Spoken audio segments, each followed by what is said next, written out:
చేద్దాము. దానికి ముందుగా 3 జాయింట్స్ తీసుకున్నాను. వాటికి అల్లం వెల్లుల్లి పేస్టు, పెరుగు, ఉప్పు, కారం అన్నీ పట్టించాను.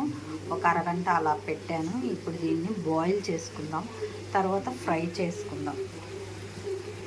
ఎగిరిపోయే వరకు ఇలా బాయిల్ చేసుకుందాం జాయింట్స్ని. నేను వాటర్ అయితే ఏం పోయలేదు, అందులో వచ్చిన వాటర్తోనే బాయిల్ అవుతున్నాయి. అవి బాగా బాయిల్ చేసుకుంటాం. పోయిన తర్వాత ఈ జాయింట్స్ని ఒక పెనం పెట్టుకొని దీనిపైన ఆయిల్ వేసి ఫ్రై చేసుకుందాం. పెనం వేడెక్కింది, ఆయిల్ వేసుకుందాం. ఈ ఆయిల్లో ఒక 15 మినిట్స్ ఫ్రై చేసేస్తాం.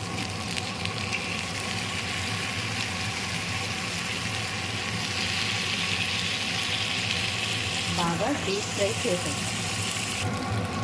ఇలా డీప్ ఫ్రై చేస్తాం.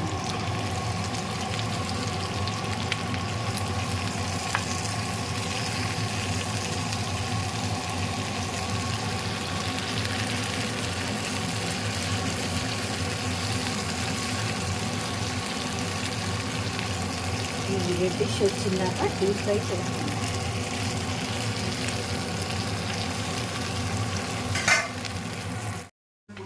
ఆయిల్ తక్కువగా, 1 స్పూన్ ఆయిల్తో ఫ్రై చేసేస్తాం మనం.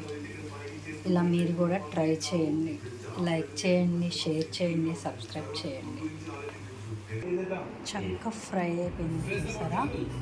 ఆయిల్ తక్కువలో ఫ్రై చేయాలంటే ఈ విధంగా ఫ్రై చేయండి చికెన్ జాయింట్స్.